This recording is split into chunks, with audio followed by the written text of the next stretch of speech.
नमस्कार शेतकरी मित्रांनो, आज आहे मंगळवार दिनांक 18 ऑगस्ट 2026। आज मित्रांनो पुन्हा एकदा राज्यामध्ये बहुतांश जिल्ह्यामध्ये आपल्याला पावसाची शक्यता पाहायला मिळणार आहे। तत्पूर्वी तुम्हाला विनंती मित्रांनो, तुम्ही आपले व्हिडिओ पाहताय परंतु आपल्या चॅनलला सबस्क्राइब करत नाही, त्यामुळे आताच आपल्या डिजिटल शेतकरी YouTube चॅनलला सबस्क्राइब करून घ्या। व्हिडिओ शेवटपर्यंत पहा मित्रांनो, तो व्हिडिओला लाईक देखील नक्की करा। तर मित्रांनो, आज मराठवाड्यापासून सुरुवात करू आपण। जसं की स्क्रीनवरती बघू शकता, या ठिकाणी बीड, लातूर, धाराशिव, या ठिकाणी नांदेड, परभणी या जिल्ह्यामध्ये आपल्याला मध्यम ते जोरदार स्वरूपाचा पाऊस पाहायला मिळतोय।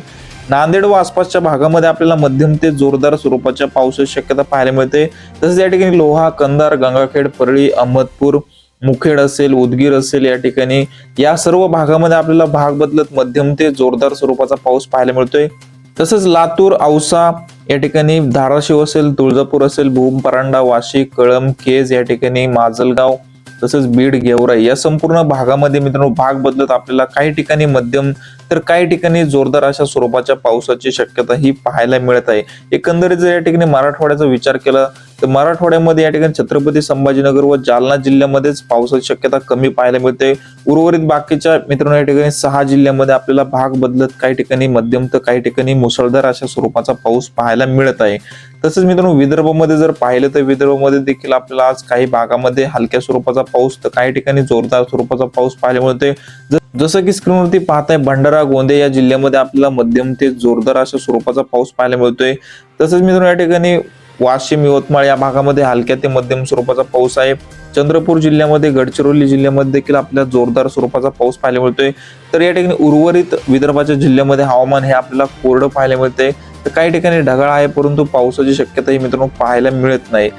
तसेच पश्चिम महाराष्ट्रामध्ये देखील आज आपल्याला काही भागामध्ये हलक्या मध्यम स्वरूपाचा पाऊस पाहायला मिळतो, परंतु या ठिकाणी पश्चिम महाराष्ट्रामध्ये पावसाचा जोर आपल्याला पूर्णपणे कमी झालेला कालपासून पाहायला मिळाला आहे।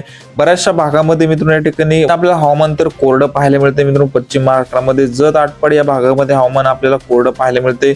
तसेच जर या ठिकाणी सांगली, सातारा या भागामध्ये जर पाहिलं तर या ठिकाणी सुद्धा आपल्याला हवामान ढगाळ पाहायला मिळते, परंतु पावसाची शक्यता पाहायला मिळत नाही। पुणे जिल्ह्याच्या घाटमाथ्यावरतीच आपल्याला पाऊस पाहायला मिळतो। उर्वरित भागामध्ये पुणे जिल्ह्यामध्ये देखील आपल्याला पावसाची शक्यता पाहायला मिळत नाही। कोकणपट्टीमध्ये रत्नागिरी, रायगड, सिंधुदुर्ग, कल्याण, डोंबिवली, ठाणे, पालघर, मुंबई या संपूर्ण समुद्र किनारपट्टीच्या भागामध्ये देखील पावसाचा जोर हा कमी झालेला आहे। हलक्या ते मध्यम स्वरूपाच्याच पावसाची शक्यता या भागामध्ये पाहायला मिळते। नाशिक जिल्ह्यामध्ये देखील पूर्णपणे पावसाचा जोर कमी झालेला आहे। मित्रांनो जळगाव असेल, नंदुरबार, धुळे या खानदेशी जिल्ह्यामध्ये देखील पूर्णपणे पाऊस आपल्याला गायब झालेला पाहायला मिळतोय। एकंदरीत जर मित्रांनो आज संपूर्ण महाराष्ट्राचा विचार केला तर मराठवाड्यामध्येच आपल्याला काही भागामध्ये हलक्या मध्यम स्वरूपाचा पाऊस पाहायला मिळतोय। तर विदर्भामध्ये देखील आपल्याला काही जिल्ह्यामध्ये तुरळक ठिकाणीच हलक्या स्वरूपाच्या पावसाची शक्यता पाहायला मिळते। कोकणपट्टीमध्ये देखील मध्यम स्वरूपाचा पाऊस आहे। तर उर्वरित राज्याच्या भागामध्ये आपल्याला हवामान ढगाळ पाहायला मिळते, परंतु पावसाची शक्यता ही पाहायला मिळत नाही। पूर्णपणे पावसाचा जोर हा कमी झालेला आहे। हवामानामध्ये अचानक बदल होत असतात मित्रांनो, आपण आपल्या डिजिटल शेतकरी YouTube चॅनलवरती पावसाचे नवनवीन व ताजे अपडेट घेऊन येत असतो, त्यामुळे तुम्ही आपल्या चॅनलला सबस्क्राइब करून घ्या व व्हिडिओला लाईक नक्की करा मित्रांनो। धन्यवाद।